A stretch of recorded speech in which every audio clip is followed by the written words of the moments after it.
Assalamualaikum warahmatullahi wabarakatuh. Halo Bapak Ibu guru hebat, salam guru penggerak, tergerak, bergerak, menggerakkan. Perkenalkan, saya Dwi Permatasari, calon guru penggerak Angkatan 11 Kota Bandar Lampung. Bapak Ibu guru hebat, kali ini saya akan menyampaikan koneksi antar materi yang berupa kesimpulan dan refleksi modul 1.1 tentang refleksi filosofi pendidikan nasional menurut Ki Hajar Dewantara. Dalam refleksi ini ada 3 pertanyaan pemantik yang saya refleksikan dan saya simpulkan. Pertanyaan yang pertama, apa yang Anda percaya tentang murid dan pembelajaran di kelas sebelum Anda mempelajari modul 1.1?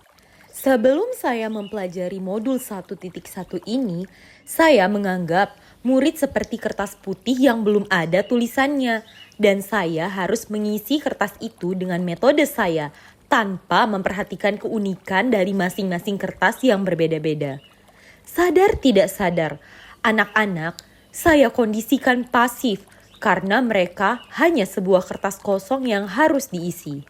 Awalnya saya berkeyakinan bahwa saya harus mengisi kertas itu dengan hal-hal yang sama setiap lembar kertasnya. Selain itu, saya juga berpikir bahwa murid hanya sebagai objek atau benda yang harus menuruti orang yang memegang atau memainkan benda itu dalam pembelajaran. Contohnya, saya menganggap diri saya sebagai sumber belajar utama bagi murid. Para murid harus mengikuti pembelajaran hanya di ruang kelas. Mereka harus duduk tenang memperhatikan saya menjelaskan dan mengerjakan tugas-tugas yang saya berikan. Saya cenderung mentransfer ilmu dengan metode ceramah sehingga kelas terasa membosankan.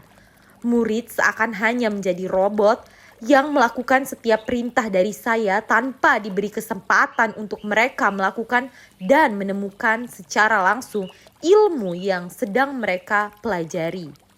Saya juga sempat memiliki asumsi bahwa ganti pemerintah pasti ganti kebijakan tentang pendidikan. Padahal pendidikan itu harus dinamis dan terus berubah sesuai dengan perkembangan zamannya. Pertanyaan kedua, apa yang berubah dari pemikiran atau perilaku Anda setelah mempelajari modul ini? Modul ini sangat luar biasa membuka mata dan hati. Awalnya, saya menganggap murid saya sebagai kertas yang kosong. Ternyata mereka adalah kertas yang sudah ada tulisannya walaupun masih samar-samar. Murid memiliki keunikan sesuai dengan kodrat yang mereka miliki. Tugas kita sebagai seorang guru adalah menebalkan tulisan yang sudah ada tersebut. Oleh sebab itu, tugas guru hanya dapat menuntun tumbuh hidupnya kekuatan kodrat yang ada pada anak agar anak dapat memperbaiki lakunya hidup dan tumbuh sesuai dengan kodrat mereka. Dalam proses menuntun, anak diberi kebebasan, namun kita sebagai pendidik juga harus memberi tuntunan dan arahan agar anak tidak kehilangan arah dan akhirnya membahayakan diri mereka. Pemikiran saya yang awalnya memandang murid hanya sebagai objek atau benda saja, berubah setelah memahami modul ini. Murid harus menjadi subjek pembelajaran itu sendiri. Tentunya dengan bantuan guru untuk menjadi fasilitator dan motivator dalam pembelajaran. Guru bukan satu-satunya sumber belajar. Murid bisa belajar dari lingkungan sekitar, dari teknologi, bahkan orang yang bukan berprofesi sebagai guru. Guru harus melakukan pembelajaran yang berorientasi dan berpusat pada murid. Guru memberikan kesempatan dan kebebasan murid untuk selalu berpendapat dan berekspresi sesuai yang mereka inginkan. Awalnya pembelajaran di kelas saya itu tenang, fokus. Sekarang mulai saya ubah dengan pembelajaran yang mengaktifkan murid. Saya menerapkan berbagai metode dan model pembelajaran yang berpusat pada murid. Pembelajaran yang awalnya membosankan dan murid pasif, kini mulai saya ubah sedikit demi sedikit dengan pembelajaran yang aktif dan menyenangkan. Saya juga membebaskan siswa untuk terus berkreasi, misalnya membuat tugas teks prosedur dari berbagai media, bisa video, audio, maupun tulisan. Selain itu, pemikiran saya juga berubah. Dari awalnya yang selalu kaget dengan perubahan kurikulum pendidikan, kini menjadi paham bahwa pendidikan harus disesuaikan dengan perkembangan zaman. Pendidikan harus terus bergerak dan tidak boleh diam atau statis. Pertanyaan ketiga, apa yang dapat segera Anda terapkan lebih baik agar kelas Anda mencerminkan pemikiran Ki Hajar Dewantara?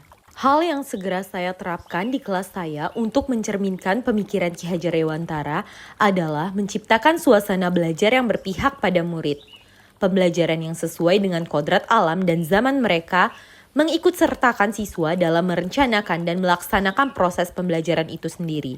Saya akan terus mendorong dan memacu murid saya untuk terus kreatif, inovatif, berpikir kritis, dan memiliki inisiatif. Saya akan menerapkan pembelajaran kontekstual, di mana lingkungan dan kearifan lokal menjadi sumber belajar sehingga murid mampu mengenali, melestarikan, dan mengembangkan kebudayaannya.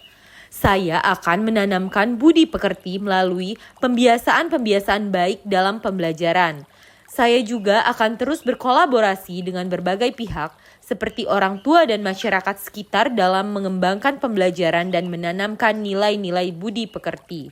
Kesimpulan saya dari refleksi ini, yang pertama, pendidikan adalah menuntun murid untuk menambahkan bakat dan minatnya sehingga dapat mencapai keselamatan dan kebahagiaan setinggi-tingginya.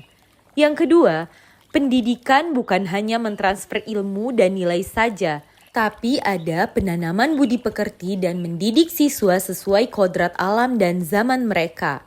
Yang ketiga, pendidikan sejatinya adalah berhamba pada anak.